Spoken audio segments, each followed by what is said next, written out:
أعوذ بالله من الشيطان الرجيم بسم الله الرحمن الرحيم وعن أنس قال جاء ثلاثة رهط إلى أزواج النبي صلى الله عليه وسلم يسألون عن عبادة النبي صلى الله عليه وسلم فلما أخبروا بها كأنهم تقالوها فقالوا أين نحن من النبي صلى الله عليه وسلم وقد غفر الله ما تقدم من ذنبه وما تأخر. وقال أحدهم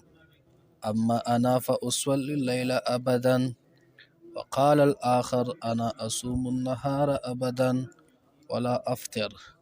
وقال الآخر أنا أعتزل النساء فلا أتزوج أبدا إلى آخره. حضرت انس ابن مالک رضی الله تعالی عنہ فرمایي چې درې کسان رالل د نبی له صلوات و سلام مبارک بیبیانو ته يسألون عن عبادت النبي صلی الله علیه وسلم. د څه دپاره رالل بیبیانو ته؟ دې دپاره راغلل چې د نبی له صلوات و سلام د بیبیانو نه تپوس وکړي د نبی له صلوات و سلام د عبادت په باره کې چې نبی له صلوات و سلام څنګه عبادت کوي او څومره عبادت کوي. نو فلما اخبرو بها، دی مبارکانو بیبیانو دی له خبر ورکو چې نبی له صلوات و سلام د حصے د شپې په حصہ کې مونځ هم کوي، وده کېږي هم، د بیبیانو حقوق هم ادا کوي، د ورځې روژه کوي، کله بوزه کوي، پنځه وخته مونځ دی. دا ټول واقعات او اعمال د نبی له صلوات و سلام ورته ذکر کړل. کأنهم تقالوها، گویا کې دیو د ځان سره د اعمال کم وګڼل. څه وګڼل؟ خبره پوه شوې؟ لکه زما استاد چې یو چاته عقیده یې که نه، یو لوی بزرګ شیخ دی او پیر صاحب دی، موږ ویل که دا خو به دومره عبادت کوي، لکه ټوله شپه به د تهجد کوي، لکه دی به ناشنا چیلې کوي، داسې ویو که نه، زموږ داسې عقیده یي. او چې لاړ شو د هغه شیخ څخه خبر شو چې شیخ صاحب د شپې لږه حصه کې خوب کوي او په لږه حصه کې تهجد کوي، او روژې موجې هم چې کومه نه خاص نه نیسي. زما استاد چې یو نظریه وه چې دا په ډېر عبادت کوي، د هغې نه کم راغله. ما ورته په دې زړه کې ځان سره سوچ کوو چې لکه دا خو ډېر کم عبادت کوي او ډېر کم مجاهده کوي، داسې به ویو که نه به وایو؟ دې هم داسې یو نظریه وه که نه، چې ته بیان کړه شو. نو د نبی له صلوات وسلام د اعمال دې وګویه کې چې کم وګڼله، خو بیا هم چې کومه رد ونه کړو. فقالو، وی ویل این نحن من النبي صلی الله علیه وسلم، موږ چېرته یو نبی علیه السلام. نبی علیه السلام خو ډېره اوچته درجه لري. په خبره پوه شوې؟ ولې؟ ځکه وقد غفر الله ما تقدم من ذنبه وما تأخر، وارک چې کوم ګناهونه پیغمبرانو نه کېږي، ښه دا معصومین دي. آیات کوي زموږ د اهل سنت والجماعت دا عقیده ده چې انبیا علیهم السلام قبل النبوت و بعد النبوت، یعنی نبوت نه مخکې او د نبوت نه وروسته د صغایرو او کبایرو، یعنی وړو ګناهونو لوی ګناهونو ټولو نه پاک دي. دا پکې د چا عقیده ده؟ اهل سنت والجماعت. وایي ګورئ د عقیدې په کتاب ابو المنتهي کې هلته یې لیکلي دي. نورو کتابونو هم د عقایدو بیا تصریح کړې ده.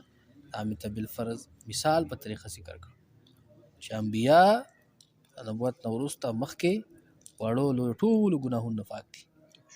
خبره پوه شوې؟ دلته دی وایي ما تقدم من ذنبي وما تأخر. یا خو دا ده چې قرآن کریم کې هم داسې راغلي که نه، خبره پوه شي، تا ته الله تعالی بخښنه کړې د ما تقدم او د ما تأخر ګناهونو. هلته کې نه مراد څه شی دی؟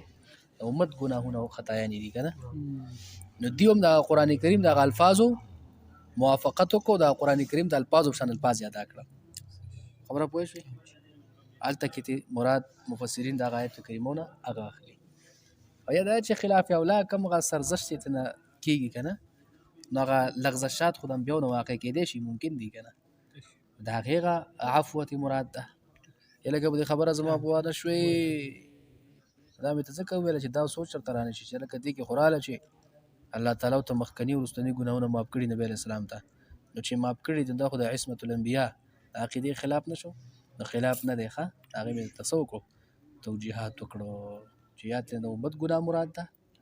او یا ترې هغه لغزشات د انبیا علیهم السلام مراد دی لغزش معنا خلاف اولا کار هغه خپل اجتهاد کې خطا کوي چې شان ولا خلک هغه د شان سره راخن د حسنات الابرار سیئات المقربین ابرارو هغه نیکی چې ده کنه نیکی د مقربو بندگانو په حق کې ګناه استعمالېږي ګناه ګڼل کېږي نیکان نو دغه غټو خبرو نه پوهېږي او تپوس کوي بیا د سړی مخې ته ځي بیا سودم تشین کړی چې نه دا لغزش ته نه پېژني اجتهادي خطایي خلاف اولا سرزد کېدل ښکاره کېدل او اوس ته حسنات الابرار سیئات المقربین دا څه ته وایي دا دې ته وایي کوم چې ابرار نیکان پاکان خلک دي په درجه کې د مقربو بندگانو نه دي په درجه کې ښکته دي که تفاوت درجاتو خو شته که نه انبیاو کې تفاوت درجاتو شته که نه شته نبی علیه السلام ورته ټولو سردار دی که نه اولیاو کې هم تفاوت درجاتو شته که نه امام هغه دی دا ولای روم فرمای اگر فرق مرتبه نکنی تو زندقی که د مرتبو فرق ونه کړي نو زندق به درنه جوړ شي یعنې مرتبو فرق پکې که نه یو ولی په یوه درجه باندې فایز ده الله تعالی دغه قرب بلا کیف او بل ولی چې کم دی په بله مرتبه فایز دی خبره پوه شوې کم چې هغه لاندې طبقې والی هغه دغه باندې طبقې والا ځای ته نه دي رسېدلي که نه د لاندې طبقې چې کم نیکان پاکان دي د دیو په حق کې که یو کار د نیکۍ حسابېږي او دوی ته په نیکي میلاویږي خو هغه مقربو بندگان چې الله ته مقرب بندگان دي د الله اولیا دي هغو دغه کار وکړو نو دا ورته ګناه حسابېږي خبره پوه شوې ولې ځکه چې مرتبه د شان او د مرتبې ده مرتبه یې اوچته ده شان یې اوچت دی خبره پوه شوې الله په نظم مخور ډېر دی دغې وجه نه په معمولي خبره باندې چې هغه د شریعت خلاف نه وي شریعت د اصولو موافق وي مرتبه یې اوچته ده او سرخایږي نه لکه مثال درته زه ورکړم چې تاسو پوه چې تاسو خو ابتدایي طالبان یې که نه اوله درجې طالبان خو د هغې له مثال په کار یي که نه خبره پوه نه شوې لکه ګورئ مولوي صاحب بازار ته راغلی سودا کوي بازار کې دله سودا جایز دي که ناجایز دي جایز دی مولا له سودا جایز ده که ناجایز ده په بازار کې جایز ده او چې مقتدي وګوري پټکي په سره مولوي صاحب خو راغلی بازار کې ګرځي بازار کې خو ښځې مې که نه خبره باندې ورسېدې دا مختلفي بیا بد وایي که نه وایي ولې بد وایي وایي د سره دا ښه نه ښکارېده چې دی پټکي په سر په بازار د ښځو په منځ کې ولاړ دی نو جایز خو دي نو دا لعن طعن پې ولې کوي لکه د دې مرتبې سره نه ښایي د دې مرتبې سره دا کار دغسې دا نیکان چې بر هغه مقرب بندګان دي دغه کار د ده د مرتبې سره نه ښایي اگر چې جایز وي او مرتبې سره یې نه ښایي شان موافق نه وي دې وجې نه هغې باندې بیا مؤاخذه کېدی شي چې مؤاخذه پرې وکړی شي نو ما تقدم و ما تاخر ګناهونه هم دقه مؤاخذه مرادي که ته پوه نه شوې نو د انبیا علیهم السلام د دغه مؤاخذې نه الله تعالی بچ ساتلي دي ښه نبي علیه الصلاة والسلام مبارک ته قرآن کریم کې څو ځایونه دي 4-5 ځایونه علما ذکر کوي چې پای کې لغزشات واقع شوي دي خو متصل په الله تبارک وتعالی نبی علیه الصلاة والسلام ته تنبیه ورکړي خبرداری ورکړي هغې همیشه الله تعالی په هغې باندې نه دی ساتلی جاري تنبیه ورکړي مخکې نه وایي او مؤاخذه پې هم نه ده شوې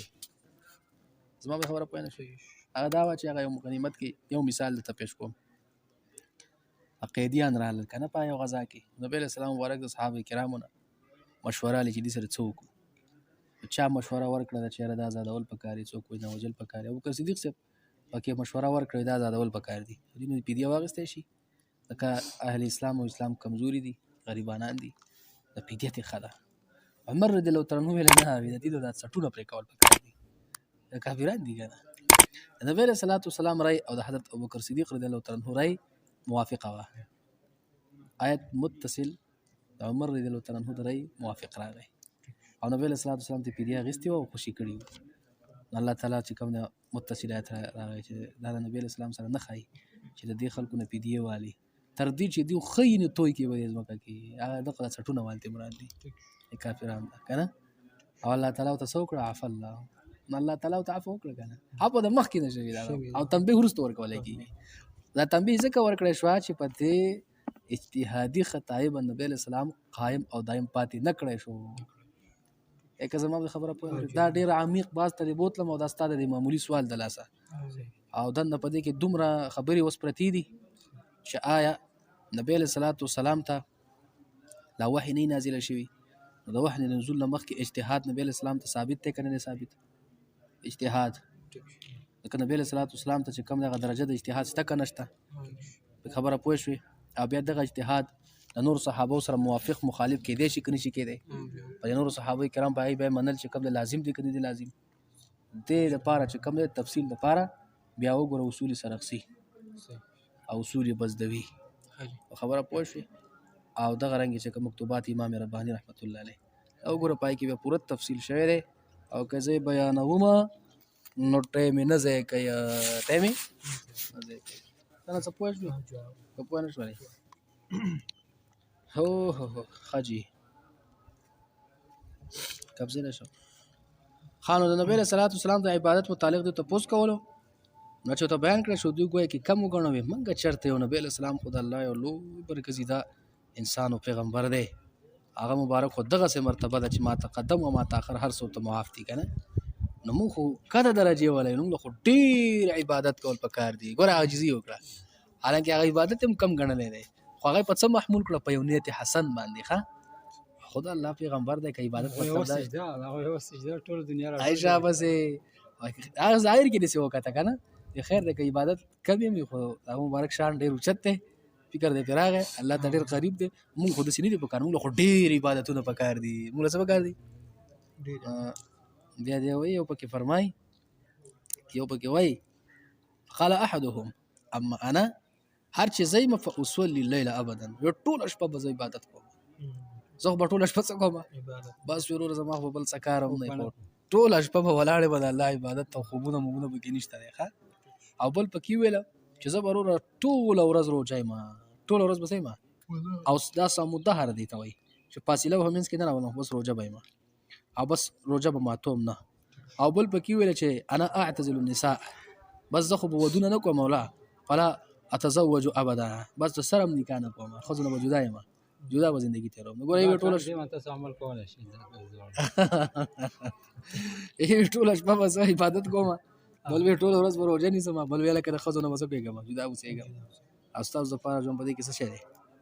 خیر دی نو ودونه کړی دي کنه تاسو څه وتی مو پاتې دوه درې